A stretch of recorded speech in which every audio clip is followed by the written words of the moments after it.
IV thing, you know? It's a weird, there's a lot of No. average teams. Yeah. Nobody that's like, pretty sure is good.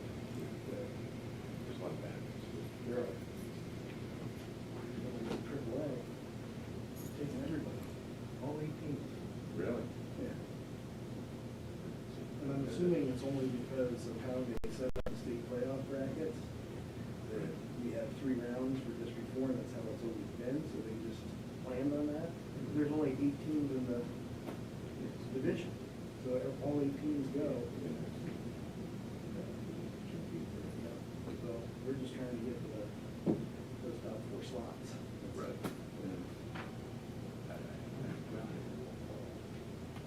Who do you guys have tonight? That'll be a good game.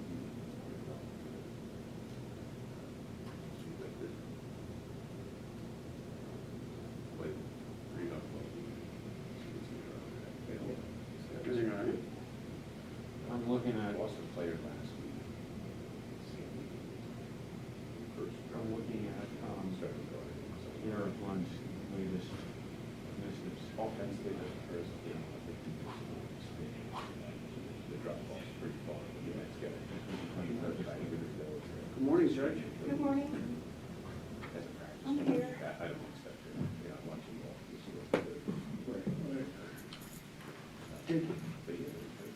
I saw that you had We don't want to be. emailed numbers for Rand. With a question for, Keith? Yeah, about what's going on with the prison. Yeah, Okay, I didn't know. but I talked to Chris. Okay. Yeah. I'll tell you what, Mike Harlan, man. I just saw school. 30 offensive players. Okay.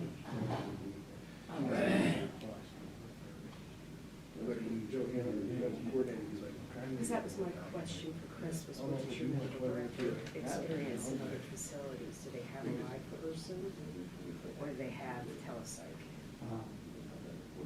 Several of the counties that we are similar to. And Well, I think what it is you need to get somebody. yeah. Because we need it. Right. And if we can get more somebody than less somebody, that's even better. Well, that's just good. I think we would end up with more hours in that form than what we're getting. Oh, I agree.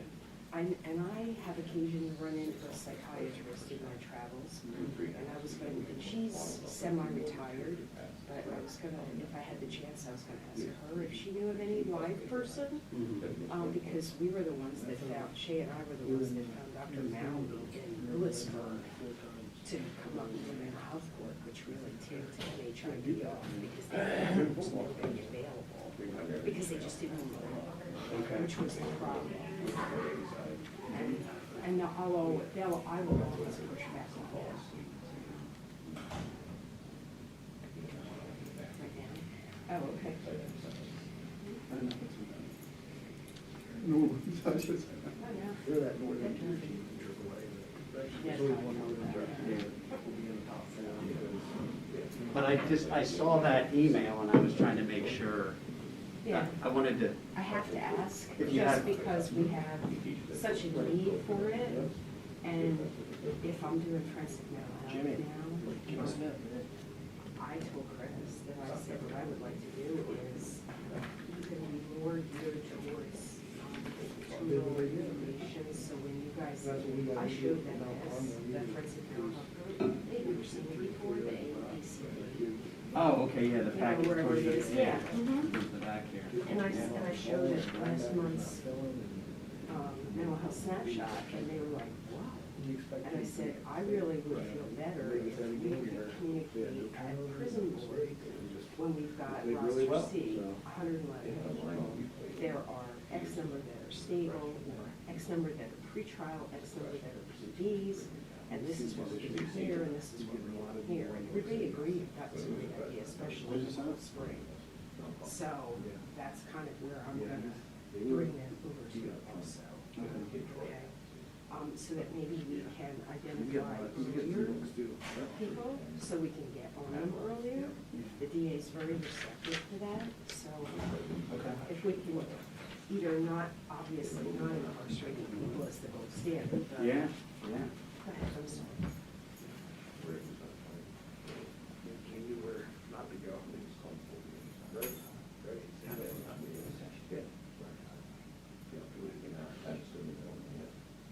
One of the 4 or 5 spots.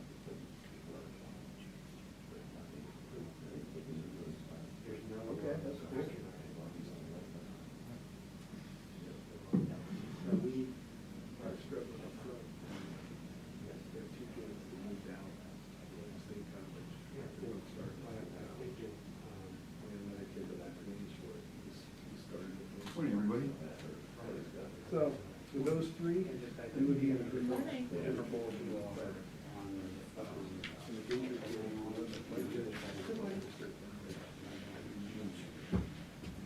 Yeah, I got all them. Can I give you some input? That's what I would do. Good, how's that prior, so that.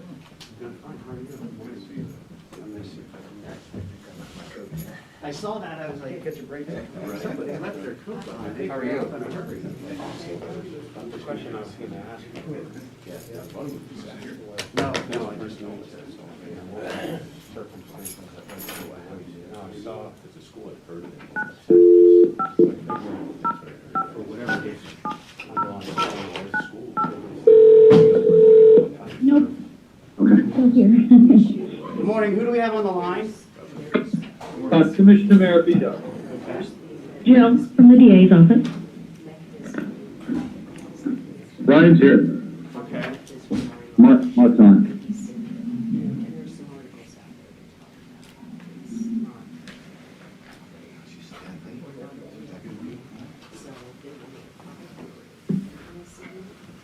this.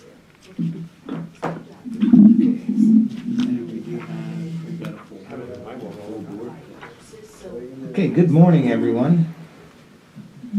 Good morning. At this time, I'd like to convene the prison board and seek approval of the minutes. I'll make one. Sheriff, motion. I'll second. Sheriff and Aye. and Scott seconded. Okay, any additions or corrections? Hearing none, all in favor? Aye. Aye. All opposed? That motion carries. Okay, now we'll move on to public comment on agenda items only. There's nobody on. Okay, hearing none, we'll move to the approval of the bills. Could I have a motion to approve the bills? I'll move. President Judge? I'll second. Nikki. Okay. Any discussion?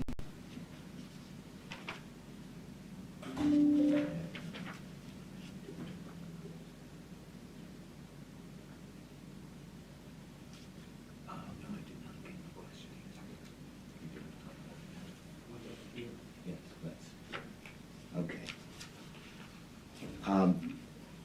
On Tuesday's meeting, we questioned the water bill of the prison, and I believe we have some numbers here to answer those questions. Go ahead, Wood. Thank you, Commissioner. I asked our maintenance manager to reach out to see if there was any changes within with the amounts that we were being billed, if there was a change in the dollar amounts per gallon.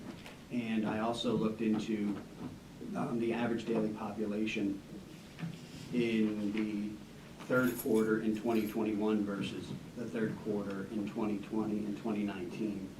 The third quarter bill in 2019 for water and sewer was $35,296.90. The average daily population at that time was 344.06 inmates in the building. In 2020, in the third quarter, the bill was 27,749.20 cents. The average daily population in 2020 for the third quarter was 216.08. And then this year's third quarter, the bill was 32,168.90 cents. And the average daily population was 267.23. So you can see that the number, with the number going up, we were averaging over 50 inmates, 55 inmates per day more in the third quarter versus last year. I don't know whether you're going to see a $5,000 increase in that amount, but it would certainly play into why we saw an increase in the water bill. And also, one of the things that factors in that Zach, my maintenance manager, was explaining is depending upon the average daily temperature too. If it's hotter and we're running air conditioning a lot more, that the unit that we use, the type of unit at the prison, uses a lot of water. Warden, Yes. this is Commissioner Maravito. You may not have the answer here, but have you noticed an increase in the food costs, just, anecdotally from your own reviewing? Because I know we've been having trouble getting suppliers to lock in prices.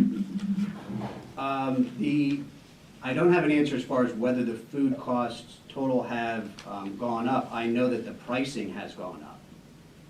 Oh, that's what I meant, the pricing. Yes, the pricing has gone up, and when I met with my food service supervisor, he advised this year, based on his contacts with the vendors that he uses, that there would be we should budget for a more significant increase than we have in the past. Okay. Thank you. Yep. I think going back to the water bill, Warden, July was either one of the hottest or the hottest month on record. So that would factor in also, I think, in this. That's exactly what Zach was saying, the maintenance director at the prison. He was saying that this is it's the type of unit that was put in at the prison is similar to apparently many other businesses in the area, and it is a unit that uses a lot of water during the cooling season. That's why you typically would see the higher increase in the third quarter during the summer months.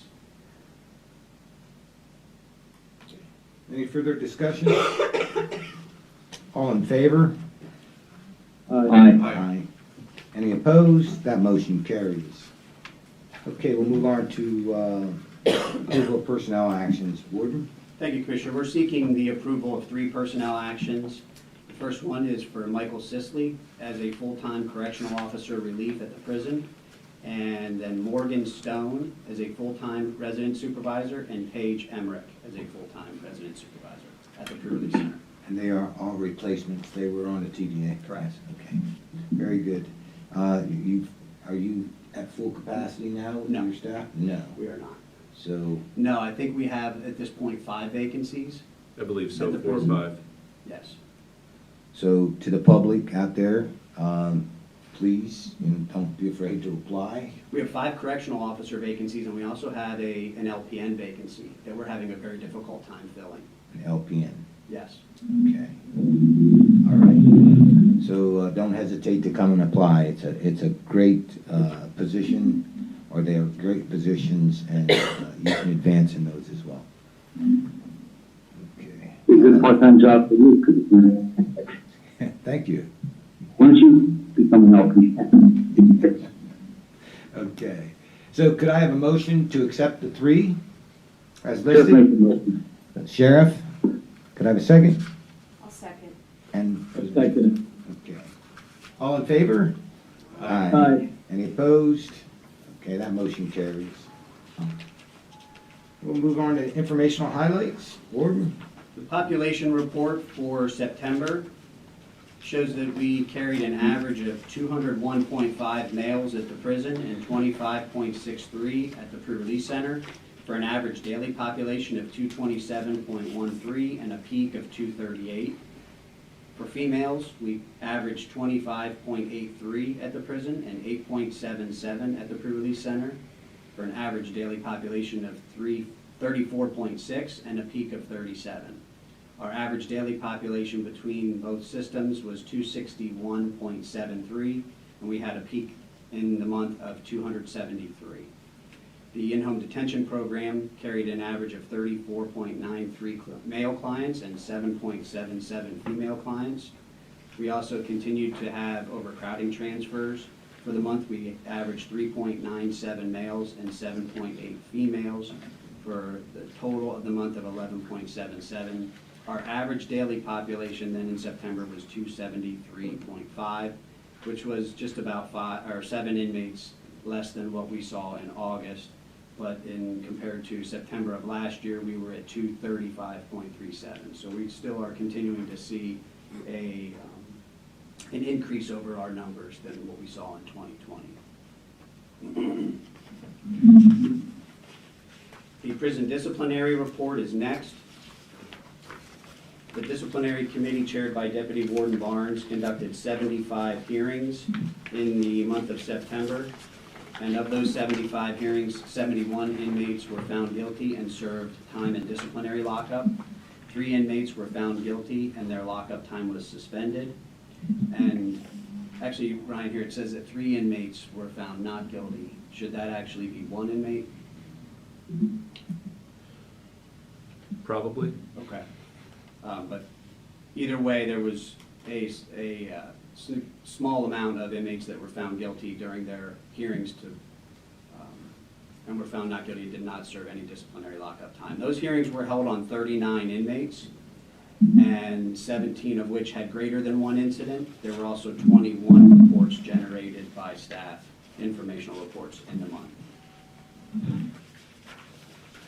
The next report is the pre-release center report. Shows that for the month of September, the average on work crew, there were 26 males and 9 females. That was the total, because at this time we still are not running work release. Work crew had 26 and 9.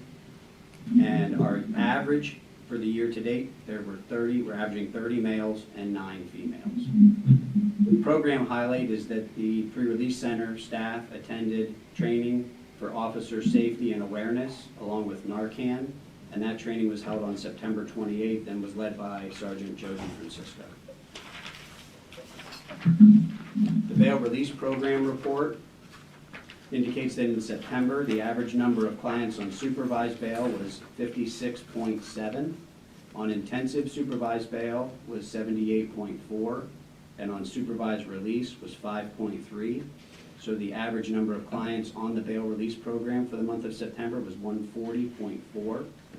That equals then a bed days saved of 4,212 at the prison. The final report is the mental health snapshot. The snapshot was taken on October 5th of this year, and on that day there were 342 inmates in the prison system that were counted. 290 males and 52 females.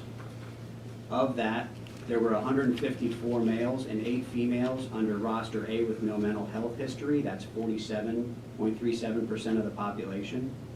There were 52 males and 11 females for a total of 63 on roster B, having passed mental health history but no active symptoms within the last year, and that was 18.42% of the population. There were 80 males and 31 females for a total of 111 under roster C. That's 32.46% of the population having current mental health history. And there were 4 males and 2 females for a total of 6, or 1.75% of the population suffering with serious mental illness. The inmates receiving psychotropic medications at the pre-release center, there were 32 inmates counted this day, 5 of which were receiving meds. That's 15.63% of the male population. There were 10 females counted on the day, and 4 of them were on meds, or 40% of that population. At the prison, there were 204 males, and 42 of those were receiving psych meds, or 20.59%. And there were 22 females, and 17 of those were on meds, or 77.27%. The total percent of inmates on meds at the pre-release center was 21.43. The total percent of inmates on meds at the prison, 26.11, and within the entire prison system, there were 25.37 inmates receiving meds, psychotropic meds. Any questions? Seems high, especially the roster sheet. Yeah. Additional informational highlights on September 8th. Correctional Officer Nathan Coltar completed basic training at the Department of Corrections Training Academy held in Elizabethtown. We're happy to finally be able to send staff back to the DOC training. For a while there with COVID, those were shut down, so we're slowly getting the staff back into the training routine, which is a requirement of Title 37. On September 9th, I attended the DOC County State Liaison meeting that was held at the Center County Correctional Facility. On September 9th, Deputy Warden Ebner and I also met with County Court Administration, and we reviewed the court schedule along with prison overcrowding and how we can best work together to try to make sure that inmates are available for court, especially if those inmates have been transferred out of the county for overcrowding. And on September 17th, Deputy Warden Ebner and I attended the quarterly Lycoming County CJAB meeting. On September 21st, Prison Administration met with representatives from Cost Management Plus for our semi-annual PIMIC meeting. And that's all of the informational highlights that I have. Okay. Thank you. Any other questions on that? Okay, we'll move on to old business. John. Sir.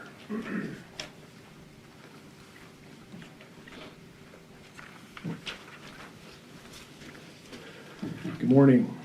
John Stahl, the Adult Probation Office, reporting on behalf of Reentry Services. I apologize, we did not submit a report for this month. Well, we're going to get that caught up next month. Well, Judge, I believe that's the reentry that Mike's going to present on behalf of. But, you know, our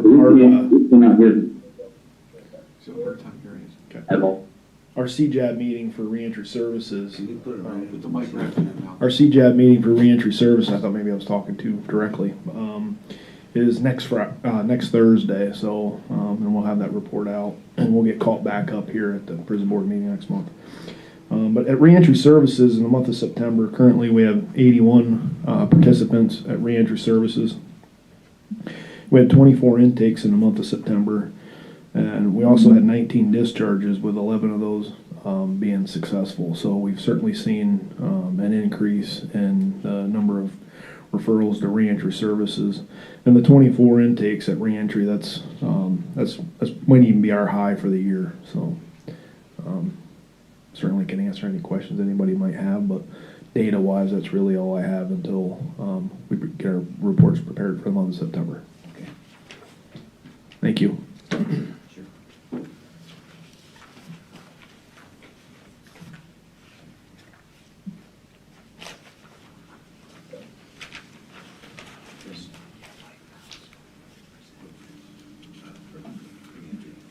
Okay. And for the prison reentry program, Michael?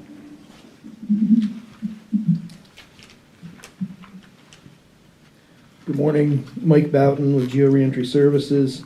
For the prison reentry program for the month of September, we currently have 19 participants in the program and 11 pending intakes. Since January 1st, we've had 75 participants complete programming and leave incarceration. And we're currently in the midst of hiring a new reentry coordinator for Samantha Koch, who has left. And our new reentry coordinator is Annette Sander, and she will be starting on October 18th. In the meantime, case manager Nicole English and I have been taking on the caseloads of the current participants in the prison and the pre-release. Obviously, in the month of September, it's been a little limited due to the circumstances in the prison and the pre-release center due to COVID. And that's all I have.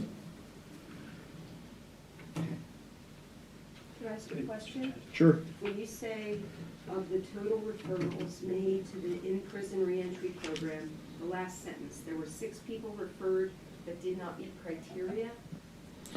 That would be due to number of days that they had left to complete programming. So that's something where we're giving them pamphlets and brochures. However, they don't have enough time in order to meet with the reentry coordinator to complete services. Okay, thank you. You're welcome.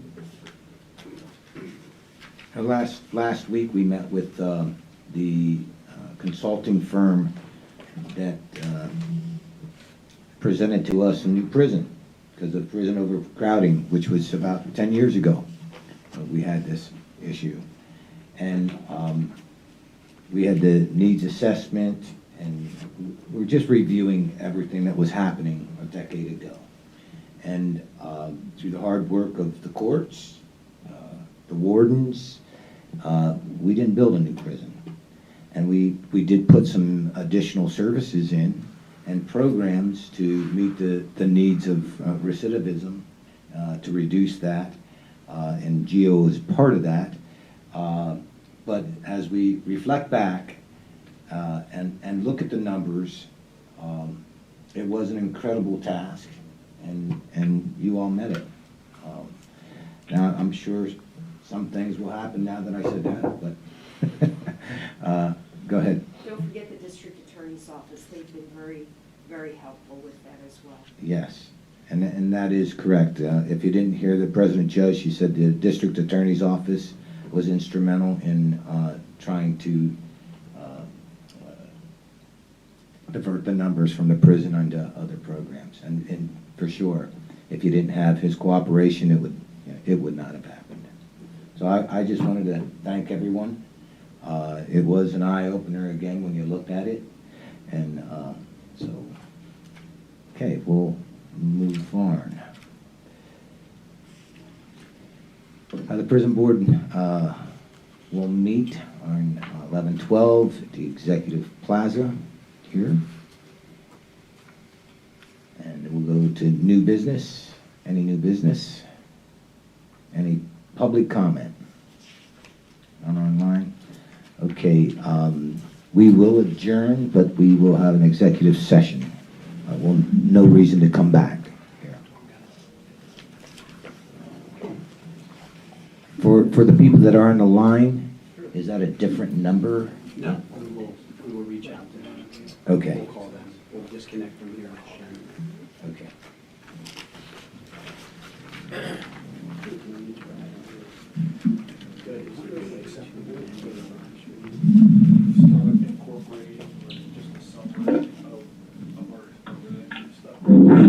So stay on the line, please. One person recording, you know what I mean?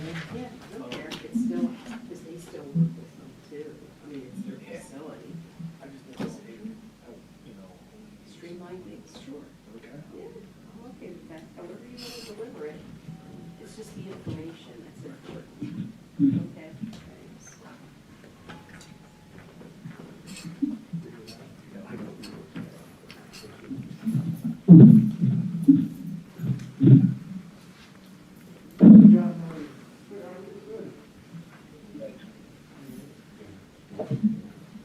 Hey, Ryan, can you come here for a second? If you just leave they come back on, they're trying to just in the live stream since the morning. I'm gonna go in and try again.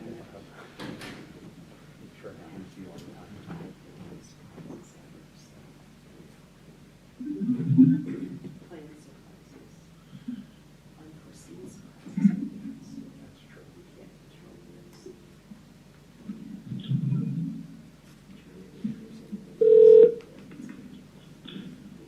Okay, we'll try to get everybody reconvened here in the back room. Check which one. They're too close together, you're gonna keep that. We can hang that up. All right, ready? Nobody yet. Oh, I haven't heard from him. But it's related to. You can stick around for the conversation.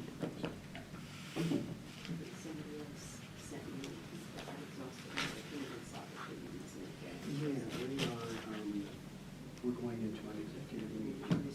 And so there's no need for this to continue because we're not going to reconvene. The judge from Somerset seemed reasonable. Thank you. Bye-bye.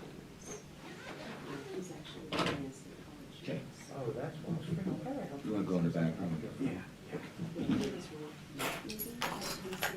Oh, And he's from Columbia County originally, and I forget how much money he got Somerset. But that's not really his, happy place, for lack of a better word. yeah, no pun intended, Happy Valley. Yeah, exactly. Didn't even think about that. See, you're much more clever than I am.